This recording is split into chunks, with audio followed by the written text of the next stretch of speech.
The number one thing to know is what to bring. Let me save you from making the same rookie mistake I did. Don't overpack. Seriously, I went down the research rabbit hole, every blog, vlog, expat forum, and travel site I could find, and tried to build the ultimate all-inclusive packing list for my move to the Philippines. Spoiler alert, I brought way too much stuff. If you're planning a short trip, pack very light. If you're like me and moving for good, still pack light. You really only need about a week's worth of clothes suited for tropical weather, lightweight, breathable, and easy to wash. Trust me, you'll thank yourself later. I'll be doing a full packing list video next month, but for now, here's a few essentials that stood out. For shirts, I'm a huge fan of Arctic Cool. Their shirts are built for humid, hot weather.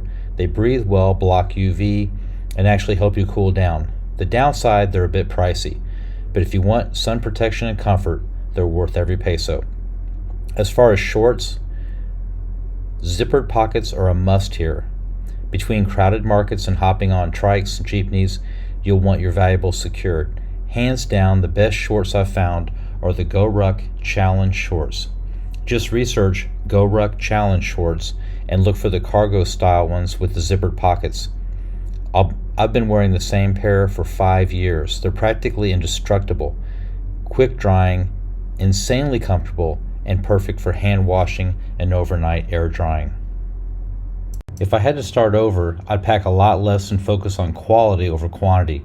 In the tropics, durability, comfort, and functionality are everything. Number 2 is how to move your money. There are more ways to move money internationally than I'd ever expected, and definitely more than I have time or brain power to keep up with. Like most people trying to figure out life abroad, I turned to the expat blogs, YouTubers, finance-savvy Reddit threads for guidance. After a bit of trial and error, I've settled on a setup that works surprisingly well, and it's not as complicated as you might think. I spread my funds across different places: Charles Schwab, my longtime U.S. credit union, and SoFi. Each has its perks, but here's what I found to be the most efficient and flexible solution. I discovered that I can wire money directly from my credit union to my Philippine bank account for free. No wire fees. And the real game changer, I send the money into the Philippines as US dollars into a US dollar account.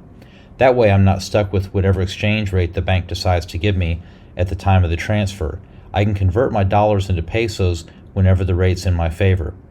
Yes, the Philippine bank does charge a small fee when I make the currency exchange, but it's worth it.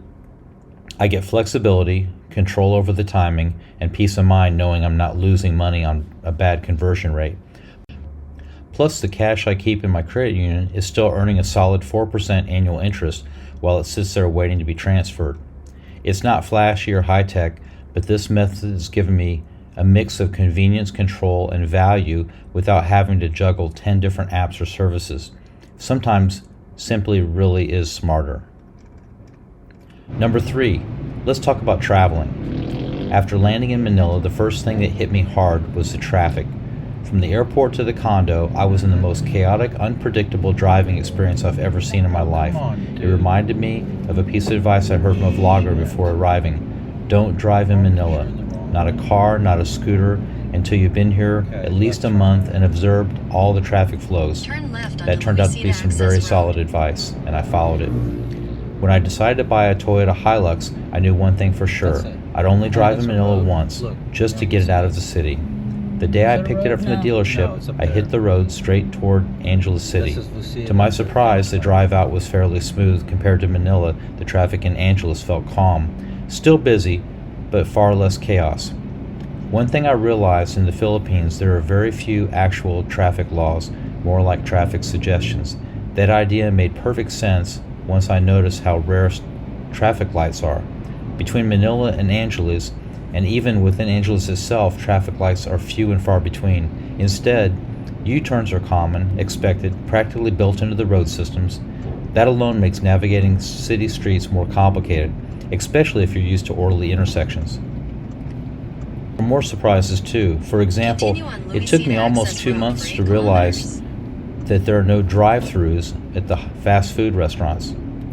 I didn't notice because I was too busy focusing on the roads. Between the trikes, scooters, and cars parked halfway in the street, you're never really driving in a full lane. There's always someone passing on the right or left, or swerving around another vehicle, or sticking out into the road. At first, the sheer number of motorcycles and bikes bothered me until I understood how the system works. Motorbikes often ease their front tires into traffic to make space for themselves, and I learned that when I started doing the same thing, it actually helped me get into the flow. It's almost like the bikes act as blockers, creating openings in the traffic, and since trikes tend to move slowly, they often give you the chance to ease in ahead of them without too much risk. In the end, while Manila traffic is a beast of its own, there's a kind of method to the madness. You just have to observe, adapt, and go with the flow. Literally. Number 4, what about the food? Before I moved to the Philippines, I kept hearing mixed reviews from vloggers. Some raved about the food, others couldn't stop complaining. After being here for over 2 months, I figured out the truth. It all depends on what you're eating and where you go. There's a massive variety of food. If you want comfort and familiarity, you'll find plenty of American chains, KFC, Popeyes, Kenny Rogers, Pizza Hut, Denny's, and more. Honestly, you could live in the city here and never touch Filipino cuisine if you didn't want to. Italian restaurants, pizza joints, and cozy coffee shops are everywhere. But let me say this, when Filipino food is done right, it holds its own with any cuisine out there. Rich, flavorful, and surprisingly diverse. It's seriously underrated by a lot of foreigners. Now let's talk about the fruit, because there's one thing that really surprised me. I've always liked bananas, but the first time I had a banana here, it blew my mind. It was sweeter, softer, and just tasted real. So much better than the ones imported from South America back in the States. And it's not just the bananas. The mangoes, watermelon, jackfruit, they're all incredibly fresh and full of flavor. As for prices, yes, things are generally cheaper in the US, but not crazy cheap, especially if you shop at a major supermarket. They're usually on par with or just slightly less than what you'd pay back home. Where you shop makes a big difference. Bottom line, the Philippines has a lot to offer when it comes for food. You just have to explore a little and find out what suits your taste. Number 5 is about the language. About 6 months before I moved to the Philippines, I told myself I was going to buckle down and learn the language as much as possible. That was the plan, but like a lot of plans, life got busy. I picked up a few words here and there, but never got serious about studying. I even came across a few Filipino vloggers who said that if you start speaking to locals, they might assume that you've been in country for a while, and that'll hurt your chances with the ladies. Maybe that played a small part in me slacking off, but the truth is, I just didn't make it a priority. Now that I've been here a while, here's what I've learned.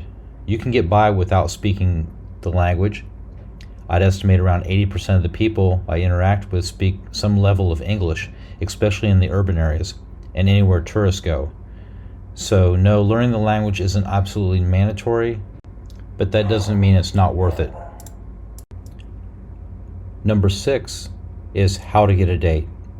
Before I moved to the Philippines, I watched a few vloggers who claimed that all a foreigner has to do is walk into the mall and wait, and Filipinos supposedly flock to you.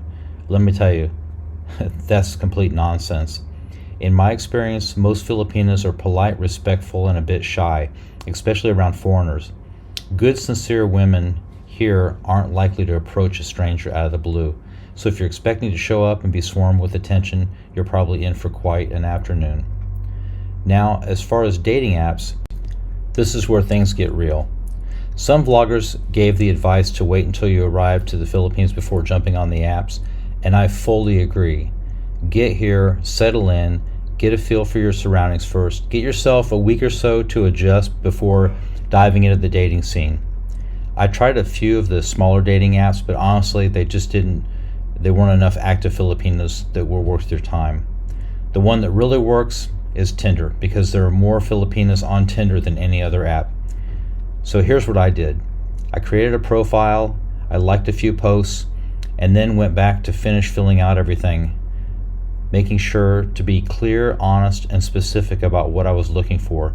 Within 15 minutes of opening the app, I was already getting messages. The first message I responded to came in around 11 p.m., and we ended up setting up a date for the next night. By midnight, I had dates lined up for the rest of the week. But after that first date, I ended up canceling all the others. I really hit it off with her. Now, I'm not telling you your experience will be exactly the same, but this approach worked for me. Be real, be respectful, be patient, and that's a far better plan than loitering in food courts hoping someone will walk up and say hello. Number 7 is, can you bring your pet? If you're wondering whether you can bring a pet to the Philippines when you move, the answer is probably yes, but there are some important steps to follow. For a full step-by-step guide on how to export your pet from the US and import your pet into the Philippines, head over to my channel and watch the video titled How to Import Your Pet to the Philippines.